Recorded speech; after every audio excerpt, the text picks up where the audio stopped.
What's good, ladies and gentlemen? It's your boy OTC Nezi, and I'm back for another video. And this is part 2 of What If Miles Jordan Was in Blue Lock. Picking up from where we left off, Miles asks Chiguri if he knows who those are, with Chiguri simply saying they're former teammates. Miles clocked it, filed away for it later. So from kickoff, Team W looked garbage early on, sloppy positioning, weak pressing, and shallow communication. Miles stayed wide left, scanning the field like a hawk. Kuan slotted into striker, and the surprise of many, quickly put in a goal. Then another, and another. 3-0. Miles wasn't celebrating. Yo, Kuan's feeding off their gaps too easy. Too easy, he muttered to Isagi. And Isagi would reply, "You think yeah, he sold that out. He sold us out." Miles quickly cut him off. Isagi's eyes widened, and the whole team spiraled as the truth hit. Kuan betrayed them. And now, it was a 12 on 10. So, Team Z, despite being up 3-0, they were felt betrayed. Team Z wanted blood. The Wanima brothers started showboating and trash talking, with the confusion from Team Z allowing them to quickly score 2 goals, having the score be 3-2. And then, with help from Kuan, they would end up scoring a third. At this point, Chiguri broke. Miles didn't hesitate. He dropped into midfield and intercepted a sloppy pass from Seishiro Wanima, body feinted past 2 defenders, and rifled a loose shot past the keeper. 4-3. The goal flipped a switch, the field tilted, and Miles barked across the field like a field general. "Press high! Stay wide! Don't let him breathe!" he shouted. Chigri had been frozen, but now, inspired by Miles and provoked by the twins, he finally ran. He burst down the wing like a red-haired thunderbolt. "There we go! That's what I'm talking about!" He linked up with Isagi, and they shot for the goal, but they ended up missing. As the Wanima brothers kept fighting, they ended up scoring another goal thanks to the help of Kuan, getting the score to 4-4. Thanks to some help with Chigiri running down the right wing, Miles saying to himself, "I see you, Panther," passing the ball to him, and Chigiri scored, making the score 5-4. After the match, Team Z sat in silence after the win, still processing Kuan's betrayal. After shooing off Team W, who was beating on Kuan, he walked over to him. "3 goals or not, you'll never be one of us ever again." He spat on the ground next to Kuan, got up, and walked past Chigiri.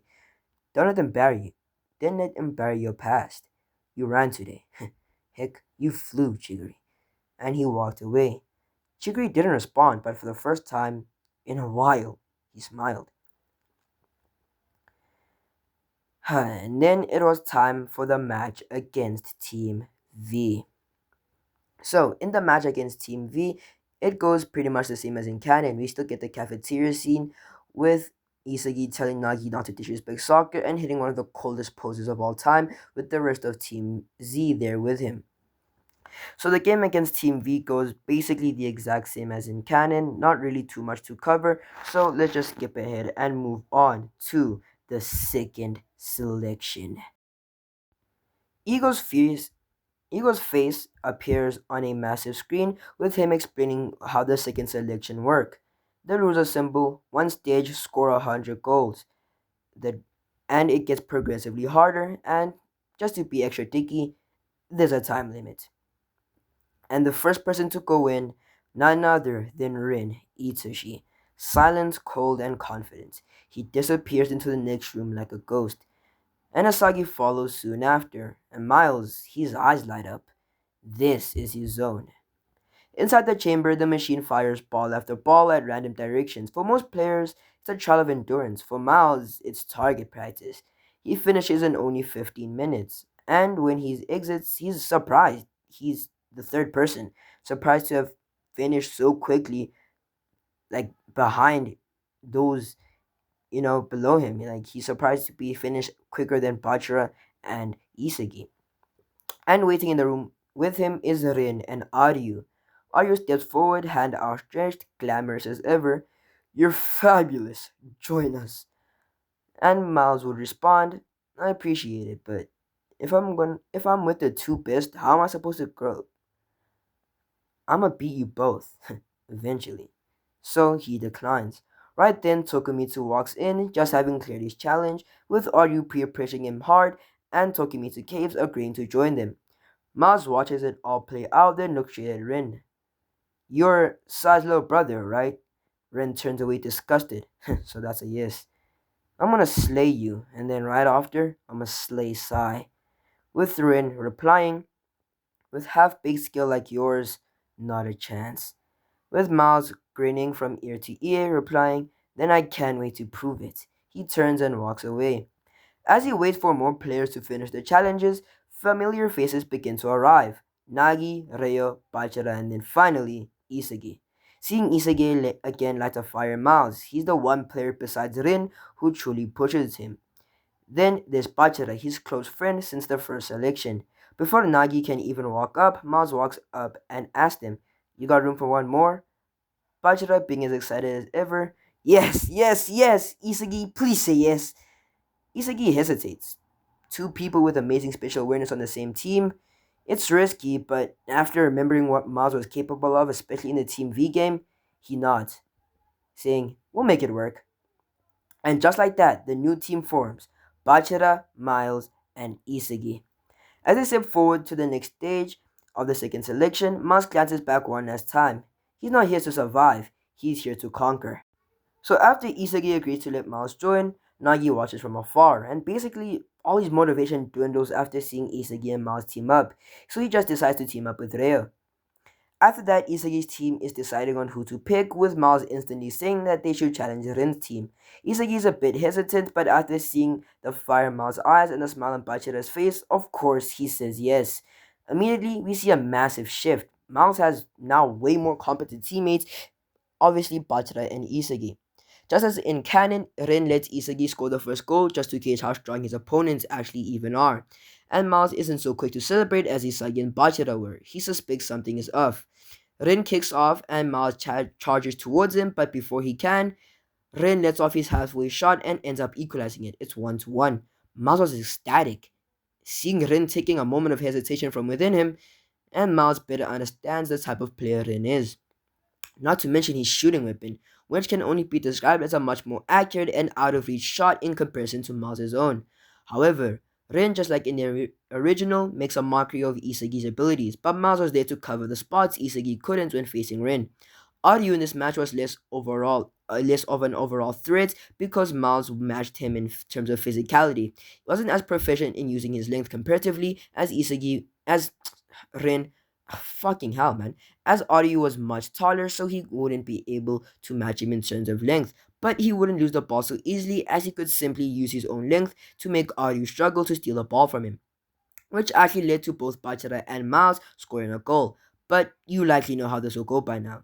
A current Isagi was weighing down the team, but Miles can't exactly give Isagi the answers he needs mid-game, where every second of hesitation was useful for Rin to capitalize on.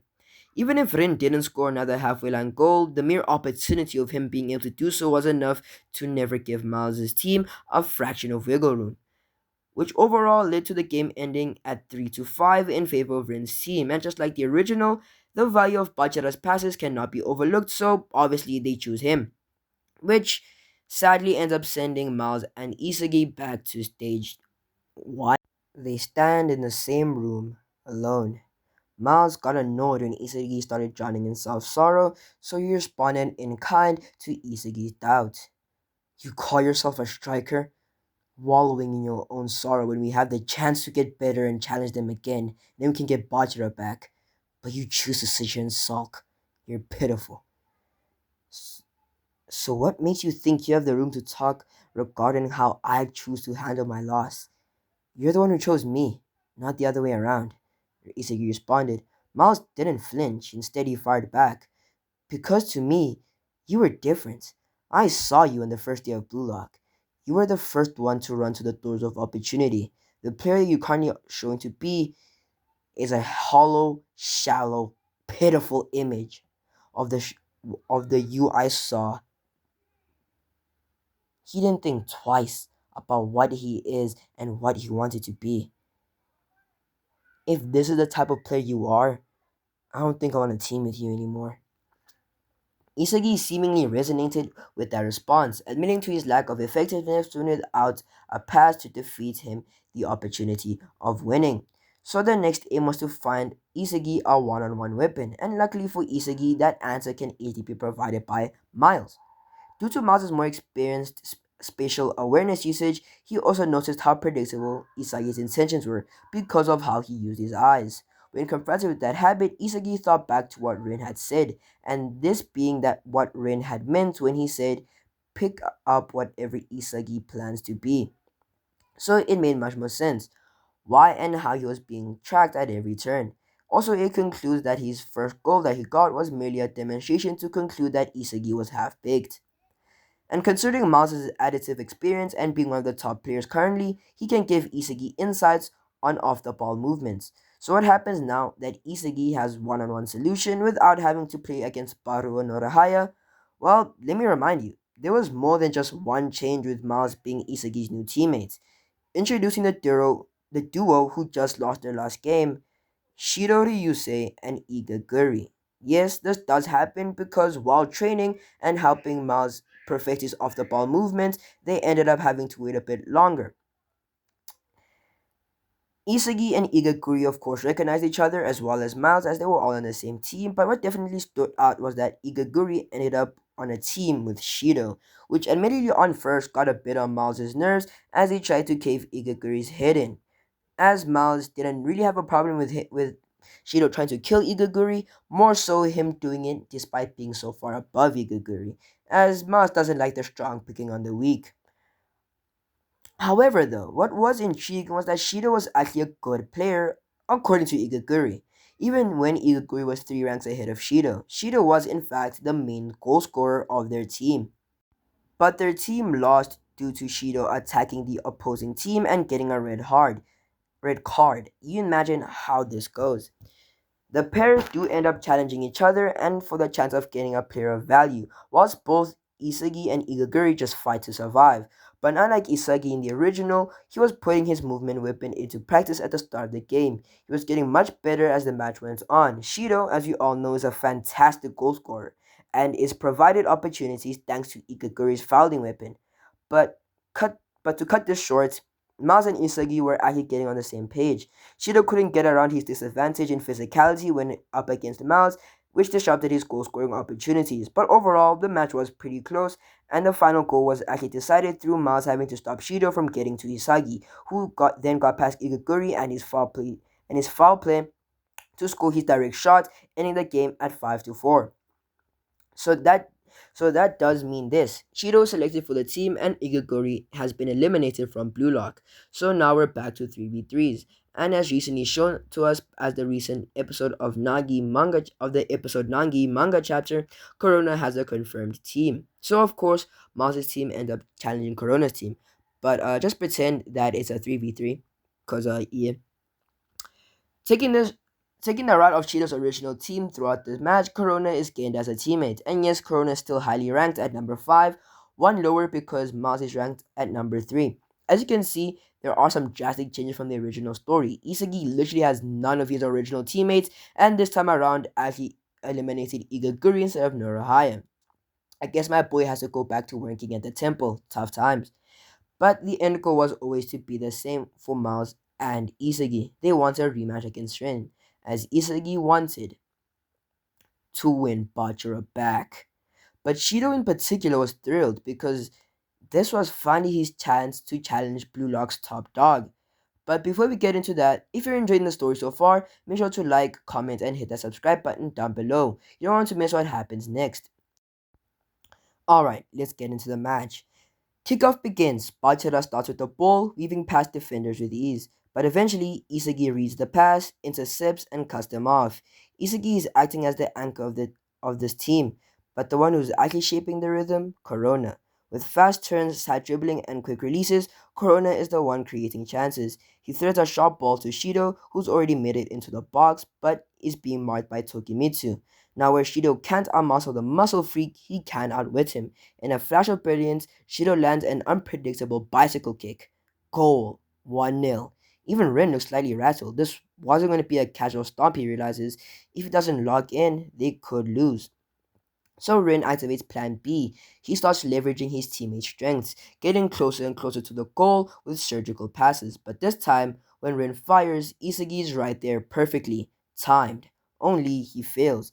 But Miles, watching the entire play unfold like a battlefield commander, steps in and covers Isagi's blind spot. He steals the ball off Rin. Two special geniuses on one team. Yeah, that's a huge problem. And when Corona launches the assist, Miles strikes. Goal 2-0. Shido, watching the whole thing unfold, lets out a wild laugh and shoots Miles a cheeky wink. Miles smiles, pretends like he didn't see it, and walks away nervously. Ren at this point is pissed. This wasn't part of the plan. He underestimated how cohesive this new team could be, but now he adapts.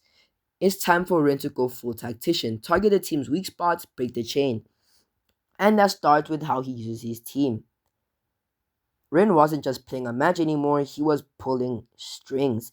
Teammates turned into puppets, each move exploiting a strength, each pass pressing a weakness. But first up, Bachira versus Miles. Now listen, Miles is dominant physically, but Bachira, he's a phantom on the pitch. Fast, fluid, and unpredictable. Even Miles, Blue Lock's number 3, was getting twisted by Bachira's footwork. That gave Rin just enough of a window to create a 1v1 against Isagi, which was a mistake because Isagi's growth has been insane, but it's just him and Rin. Rin's still the superior player, just barely. But Rin does end up capitalizing and ends up scoring 2-0. While that's happening, or 2-1, my fault.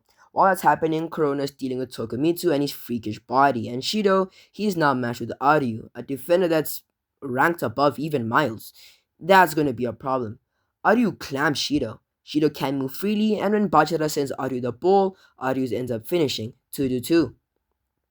And now Isagi's the one who's pissed. If they don't pick this apart soon, they'll lose their lead. So he pulls out a trump card. Him and Corona's Planet Hotline. So it's not really on the version of the NEL, like the NEL variant of Planet Hotline, but it's enough to throw Rin off. Where Rin and Tokimitsu move like a machine, Corona moves like a scalpel, precise, sharp, and fast. Tokimitsu tries to pressure him, but Corona's already slipped through, passing the ball for Isagi to strike, but Rin's reading it. Deflection. The second ball, it falls to Shido. With no hesitation, he instinctually twists his body mid-air into a dragon drive. Aryu's a second too slow. Goal 3-2. Here's the thing about this match. It's not just about domination, it's about matchup exploitation. Aryu can shut down Shido's hold-up play, but Shido's reflexes and chaotic finishes are way too fast for Aryu to handle. Corona is faster than Tokimitsu, but Tokimitsu's engine and body pressure weigh Corona down. Corona starts to slow. Tokimitsu, he's still sprinting like it's the first minute. Miles can't steal a ball from Bachira straight up, but guess what? Bachira can't steal it from Miles either. They're like two mirrors. The only time they get off the ball each other is when someone else intervenes. And now Isagi versus Rin, the headline. They evolve with every touch. Rin leads in almost every category: reflexes, shooting, physique, cold logic, but now spatial awareness? They're neck and neck. And as Isagi's teammates feed his vision, his calculations get sharper, more dangerous. Rin can feel the gap closing, and he's not liking it. The score is tied at 4-4, while Bachira and Rin matched their own goals. But here's the twist. This time, Butcher isn't fired up by Nagi's presence. Shido is the one who's lighting the fire underneath him. And honestly, Shido might just be the perfect replacement. He calls Bachira out, saying there's a lack of spark in you. Someone Isagi wants it back so badly. He notes how Isagi's glaze lingers longer on Rin, implying that Isagi sees more value in Rin's cold precision than Bachira's chaos. This triggers Bachira's classic awakening, but will it lead to victory or a new formation shatter before the final whistle? Miles' team is pulling ahead, and after Rin's last goal, Isagi turns to start the attack. His plan: use Corona for Planet Hotline once more. but Corona's stamina is flagging, so Isagi decides to deny Tokimitsu the ball and passes it to Miles instead. Miles faces Bachira, desperate to clear the ball and snag the winning point, but Miles reads him like a book, fakes a shot, and tells Bachira, "Your aspirations are weighing you down. I expected much better from you, Meguru Bachira." Miles Bachira feels those words hit him like a truck. Miles slips past Bachira and passes to Shido just outside the box. Shido used to look Shido looks to use Isagi to break in, but Isagi is playing a deeper game, using Shido as bait to lure out Aryu. Isagi shoots, but Rin blocks it. The loose ball falls straight to Bachira's feet. Bachira spins forward with Shido, Corona, and Miles chasing, but with no awakening comes clarity. He jukes past all three and takes a shot, blocked by Isagi, and the ball falls again. Randomly, mercilessly, and even cruelly, it landed at the feet of the loser. Miles picked up the ball just before it completely fell to Rin's touch. Rin was shocked twice over. Luck favored him, but Miles acknowledged this possibility as well. Not because he thought it would happen, but because he knew it would happen. So unlike in the original, what was left was one more push for Isagi's team to come out victorious, as Miles, with the help from his team, scored the final goal to win the entire game. Safe to say, as much as there technically is a best pick among the team, people were influenced by recency bias along with Isagi, and Miles wants to pick Bachira, so Bachira was chosen to rejoin Isagi's team as they move on as a team of 5, leaving Rin, Aryu, and Tokumitsu back as a team of 3. Now, as for the final section of this video, the concept of luck was explained to Isagi regarding why the ball landed to Rin and what Miles needed to do to prevent the instance of Rin scoring from occurring. Then, Ego announces the next challenge, a match against the world top 5 to test their skills. As the teams rest and train, one measure remains. How exactly did Miles predict where the ball would land? The World 5 match goes as expected. Miles' team loses, but Miles and Shido actually manage to score. Afterwards, Miles is approached by rising stars, Loki, as well as Adam Blake and Luna. They're intrigued by his English fluency and his mindset. A brief conversation gives Miles insight onto how far ahead the pros of this world are. Then Miles challenges Loki for the U20 World Cup, with Loki looking up and smiling. "I look forward to playing you. Once you're better, of course." Loki, one of the best under 20 talents in the world, is now Miles' ultimate target. But for now, that's where we're going to leave off this part. This is a bit on the longer side. It took a really long while to record this, but I hope you guys enjoyed. Make sure to like, subscribe, and smash that notifications bell so you can get notified when part 3 comes out. Anyway, you guys better have a blessed day. I'll see y'all tomorrow. La vida es un carrusel.